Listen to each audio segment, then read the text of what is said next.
Hello, thank you for joining us on Talking Europe on France 24. I'm Catherine Nicholson. Now, it's been an historic week for two of Europe's northernmost countries, Finland and Sweden. The two European Union neighbours formally submitting applications on Wednesday to join the NATO military alliance. For Finland, this comes after 7 decades of neutrality. And I should add that Finland has the longest land border with Russia of any EU state. With me on the line from Helsinki for more on this is Finland's Minister for European Affairs, Tytti Tuppurainen. Thank you very much for being with us. Thank you so much for inviting me. Well, I'd like to start off with that application. When you and I spoke at a recent EU summit, not that long after Russia's invasion of Ukraine, you told me that NATO membership would be given serious consideration in Finland. What made your government take this final step and apply? Well, we haven't been neutral. We have been member in the European Union since we joined 1995. So we consider ourselves to be part of the Western sphere. And when the war started, February 24th, it pretty much changed our security environment. And we were more or less obliged to assess the new situation where we were.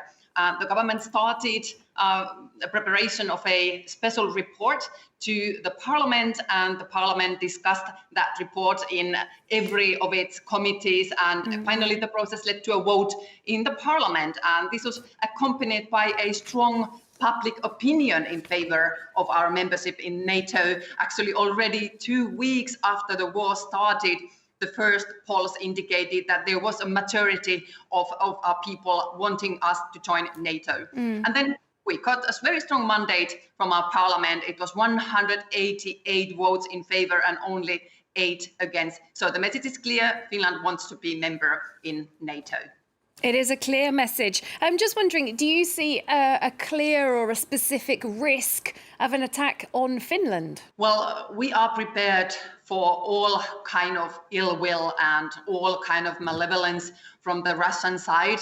Yes, we have seen the true face of President Putin. He has been able to start a war in Europe, a traditional full-scale war in Ukraine, and we have to take that seriously. But so far, we haven't seen anything like that. It's perfectly safe here in Finland, and at our borders, it is also quiet and peaceful. Russia is pretty much preoccupied in Ukraine, and now is the perfect momentum for us to apply NATO membership. And given the first indications from Kremlin when it comes to our NATO application, it seems that we can take this issue calmly in a Finnish pragmatic manner. This is our choice, our national decision, and Russia has to adapt to it. Well, we'll speak about Russia's reaction in just a moment. Before we come to that, though, I'm not sure if our viewers are aware, Finland, as a member of the European Union, is already signed up, along with all the other EU members, to a clause of mutual assistance. All 27 EU members have a legal obligation to give aid and assistance, quote, by all means in their power, if another member is a victim of armed aggression on its territory. Minister Tuppurainen, I know you're well aware of this. I'm just wondering why that clause wasn't enough for Finland, why this extra step of joining NATO? The EU mutual assistance clause is utmost important for us Finns. It's not something that is competing with our NATO membership application. It is certainly something that we want to further strengthen, and we welcome the ambition of the French presidency in the EU to make the EU more capable at the global level to take care of its own business. But we have to understand the reality that the majority of the EU member states are also member in the NATO alliance. It is a very powerful defense alliance that brings together countries across the Atlantic. There are 21 EU member states that are already in NATO. Given the fact that Finland and Sweden will be adopted as members of NATO, there will be 23 EU member states that are also in NATO. So these two entities come closer to each other, and in a way it also strengthens the European integration.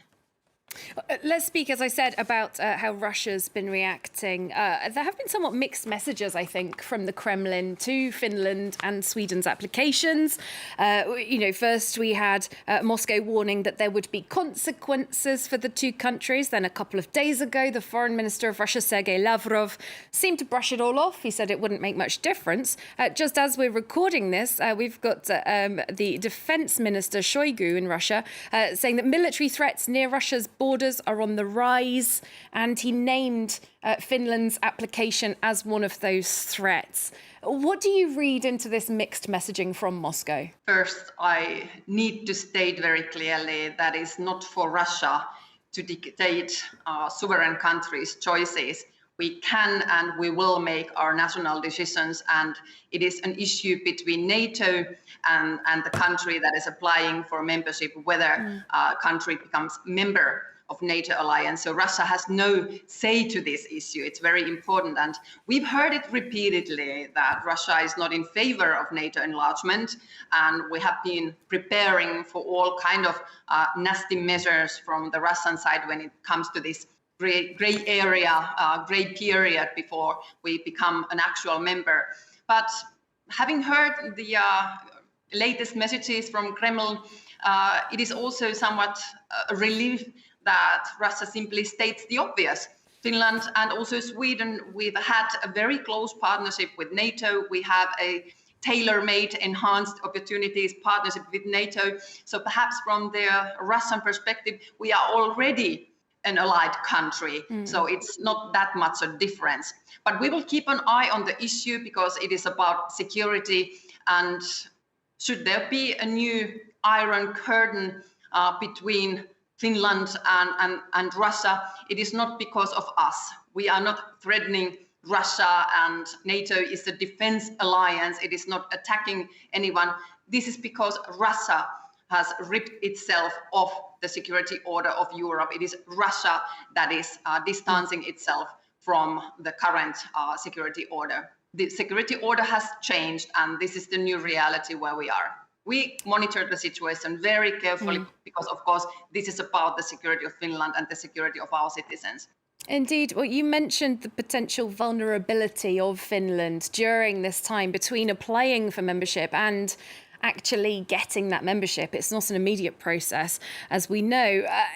I mean, if it does come to it and Finland is attacked in some way, what protection are you counting on? Would this come from other NATO states or other European states? Well, in front of that, we have to be humble.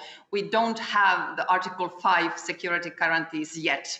This is a grey zone, and I think it's in the best interest of all parties to keep that grey zone as short as possible. So we really appeal for swift adoption of our accession treaties. But like I said, we are already members of the European Union, and there is a very strong solidarity between the EU member states. We have the mutual assistance clause.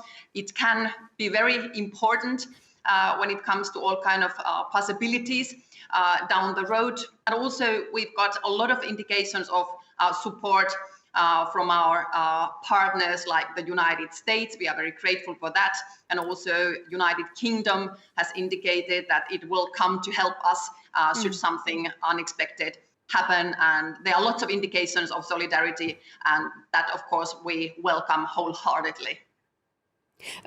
As I mentioned about that long process of applying for NATO membership and eventually Finland would hope getting it, as you know, all 30 existing NATO members would have to approve of it. The Turkish president, Recep Tayyip Erdogan, has thrown a spanner into the works already. He seems pretty unequivocal that he doesn't want to validate Finland or Sweden's membership applications. He said, "We have told allies we will say no." Is it game over already? Well, I certainly hope it's not game over. It hasn't really started yet. We have shown our wish to become member in NATO, and we do understand that it requires a yes from all of the current NATO member states. There are 30 countries, though, so there might occur different opinions, and in front of that, we just have to be realistic and humble. But I believe that Turkey and Finland share many same objectives, especially when it comes to countering terrorism. It is very important to Finland to fight terrorism, and what we've heard from Ankara, that is a priority also for Turkey, and it is also a priority in NATO. So I believe that we can find common ground, and we certainly are ready for consultations. We are ready to clarify all things that might be unclear for the Turkish president, and we hope that we all understand that this is not any bilateral issue. This is also a matter of credibility of the whole alliance. NATO has said repeatedly that its open door policy is valid, and we have been told over and again that Finland is welcome, and we have believed that. Just on one specific issue, which this all does seem to come down to, Turkey is accusing Finland and Sweden of harbouring members of a Kurdish organisation, which is deemed a terrorist organisation by Ankara, as well as the European Union and the United States. What is Finland going to do? It seems that it does come down to these Kurdish organisation members. Well, let's be clear that obviously Finland is no safe haven of terrorists. We do follow all the EU guidelines and EU policies when it comes to fight terrorism. And these are perhaps the kind of discussions that we need to have together with Turkey, and we are open for all kind of discussions, and we will send the delegation to Turkey once we are invited and welcome. So these are not issues that are separating us. I believe that after discussion we can find an understanding. Finland would bring an added value to the whole alliance. We are ready to bear our responsibility when it comes to security guarantees, also in the neighborhood of Turkey, not only on the Baltic Sea region, but throughout the sphere of NATO alliance. We will bring an added value with our strong defense force and with our capabilities. And I believe that at the end, it is also in the interest of Turkey. An impassioned appeal for membership there. Thank you very much. Tytti Tuppurainen, Finnish Minister for European Affairs. Thank you. And that's it from me for now. Do stay tuned in part 2. Armin Georgian will be with you for our debate.